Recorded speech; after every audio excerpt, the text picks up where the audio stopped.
Yo, what's up, Doom Clan? My name is Incarnate or Incarnate HD or Doom Incarnate, and what you guys are watching right now is a double chem strike with the VEPR submachine gun on Strikezone, playing some domination. And this gameplay is brought to you by Zoom.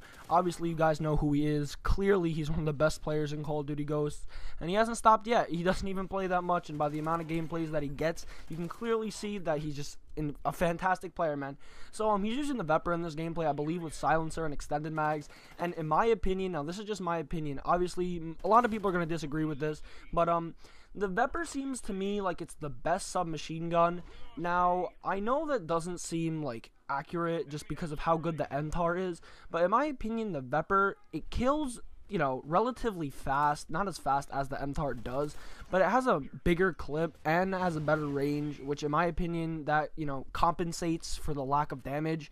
So, you know, the VEPR, it's a good gun, maybe not as good as the MTAR, but in my opinion I have more fun using the VEPR. But it is a very connection based gun. You're not going to do as well if you're not on a good connection, which in Call of Duty Ghosts and Call of Duty in general is something that we see. But this commentary is actually not going to be a rant, you know, which is different from most of the commentaries that you might hear about this game. This is actually going to be about DLC, and I don't believe there have been many commentaries made on this channel about DLC or on any channel, to be honest. I actually did make one about DLC on my channel, but that was about, you know, DLC across past Call of Duties, and this one's actually going to be about DLC in Call of Duty Ghosts. Now, this is going to be about what I hope to see in DLC and what can improve the game if it were to be added. So, I'm going to start out first with maps. Obviously, maps are pretty standard in DLC. I mean, in the recent Call of Duties, they've added camos and extra stuff, but maps are the standard thing that comes with the DLC packs. Maps are what everyone waits for. The zombies maps, and, you know, that's only in Treyarch games, but zombies maps, the new maps are survival, and I guess they're going to be implemented in squads, the new maps. But, I'm looking to see some maps from NW2 and COD 4. You know, and NW3, maybe Terminal might come back, maybe not. I don't think they're going to bring it back just because of how easy that map was to play. You know, I'm not bashing on anyone that plays Terminal a lot, but that map was kind of easy to play, and I don't think they're going to use the map 3 times over. But I have heard rumors that we're going to see maps like High Rise and Dome brought back in DLC. Now, I'm not sure if that's 100% confirmed, but hopefully those maps will be brought back. And, you know, maybe it doesn't fit the way Call of Duty Ghosts plays, but maybe possibly it could change the playstyle, because we see maps that are absolutely gigantic, like maps like Stonehaven and Siege, and to bring back these maps from older Call of Duties, which are generally, you know, small but generally large at the same time. I know that sounds kind of weird and doesn't make much sense, but they're, you know, they're decently sized maps. I guess you could say that they're medium sized maps, and they're really fun to play. I mean, these are some of the fan favorites, but I'm honestly surprised they haven't brought back yet. I know they did bring back Terminal and NW3, obviously, because that was a fan favorite, but I'm surprised they haven't brought back any other fan favorite maps. Now, also, what I like to see is new guns. Obviously, that was done in Black Ops 2, but they only brought one new gun in, which I don't really see the point to. I mean, if you're going to add a DLC gun in one pack, why don't you add it in the others?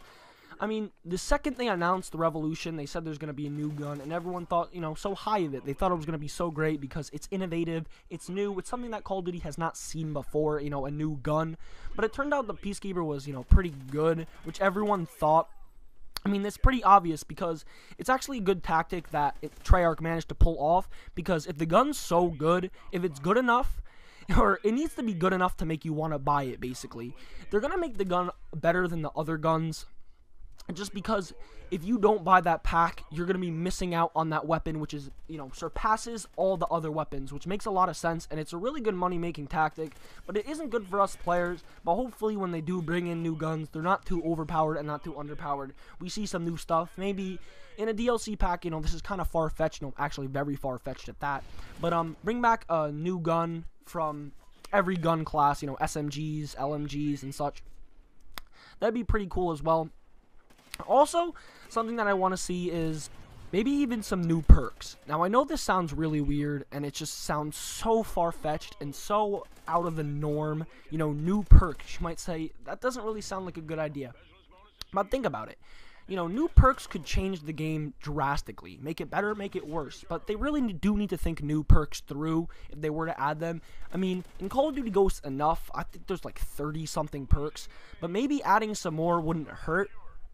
because it would make the game more diverse and hopefully make the game seem a little bit different, just because it seems like every game you get into, they're all very similar, like the play styles of the other players. Maybe if you added some new perks that do weird stuff rather than like typical useful stuff. I don't know, I can't give many examples, but just thinking about it, maybe it's a good idea adding new perks. I know that might sound really stupid because I couldn't give any examples, but it just came to mind, adding new stuff in general, just making the game different and upgrading it rather than changing it. You understand? Like, what they've done in previous DLC is the game's been different, but not necessarily better. But DLC is kind of supposed to make the game better because it is called an expansion pack. I guess that's a synonym, an expansion pack. And normally when you expand, you're getting bigger and better. And that's really something the DLCs have failed to do across all Call of Duties. Yes, Treyarch does have better DLCs in Infinity Ward, and yes, their DLCs are fun.